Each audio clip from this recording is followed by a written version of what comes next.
So our three pillars, were really strategically decided on, obviously, as a way to engage in CSR activities and giving back, and they're all very important.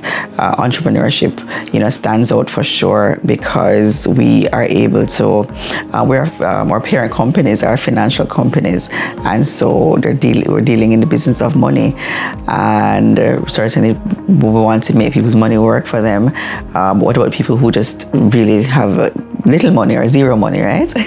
We also want to have the kind of democratization that would allow people to, at any level, to have an appreciation for just an ability to create your own wealth for yourself and your family, right?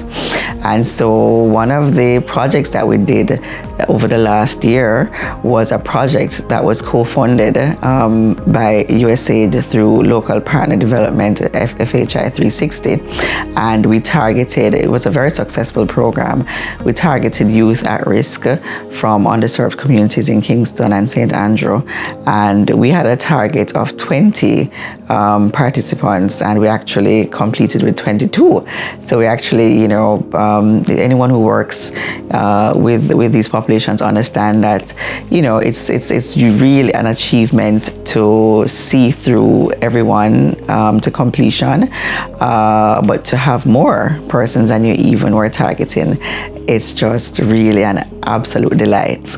And that project was really great for the foundation because it gave us an opportunity to work with young people, not just in developing their entrepreneurial skills and talents, but it incorporated an aspect of social skills training, right?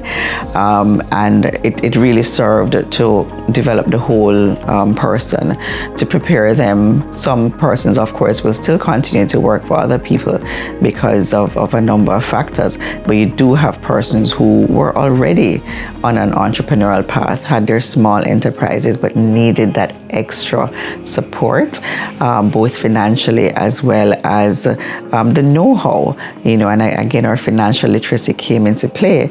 We were able to introduce them to the very basic tenets of things like budgeting and, planning ahead and putting together a small business plan, that kind of thing. And they were really empowered to take their businesses further. And for those who had the idea and wanted to just wanted that seed to be planted so it could grow, we were able to also reach those persons. And coming out of that, just a really, really lovely story.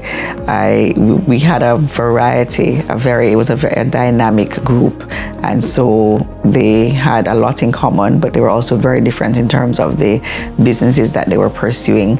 And I recall one young man who is really into videography and wanted to do something in that area, and he wanted exposure, even though he had already been doing things in his community in Olympic Gardens, and he got the additional training, but he also, got some training in, like I said, social skills and just some of those soft skills that will help him to navigate different spaces.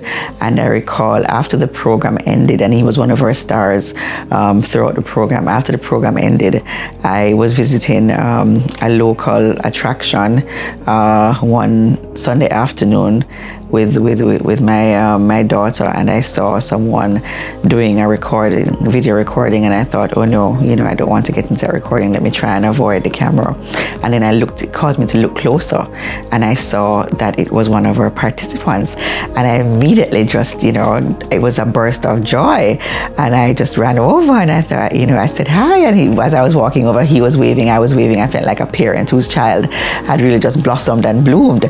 And I said, what are you doing? And he said, well, he's working with a team that's doing a recording for Ministry of Tourism. And I thought, wow, that's great, that's fantastic. Moving from not having a camera, not knowing how to get out of his community to do activities like to work, to now working with doing something for the Ministry of Tourism. I thought that's so fantastic. And of course, hugs all around, and he just looked so confident behind the camera. I could see the growth from the first time I had met him to how far he had come. He was, giving instructions, taking instructions very well, just being very calm and composed. I was more flustered and excited than he was to see him, and it just made me so proud. I thought, okay, this is really taking things from just talk to action, to earning, because here he is now. He was in his community. He didn't have that know-how. He has the talent and the eye, but not the know-how or the support. He got that through this project, and now he is equipped to go out and to be a part of a team that's doing something major, that's going to be seen all over different platforms. That's his work. That's going to be there for all to see, and that's just really taking that vision from that small seed in a small community in Olympic Gardens to the rest of the world. I mean, I think that's just absolutely fantastic, and I know he's gonna go great, wonderful places, as will other participants who are part of this program. And so we keep in touch with them. Some persons would have benefited from grant funding as well, and so we especially monitor those persons. Every aspect of our work, especially work that involves major funding, major hours and work, we incorporate a monitoring and evaluation component. So we monitor throughout and after, evaluate at the end. And of course, the learnings are important, because that is how we grow. That's how we know what we did right and what we could improve on. And so we look forward to really hearing more stories and seeing more of our participants really doing the things that they love and growing their businesses and creating, more opportunities for themselves and their families and their communities.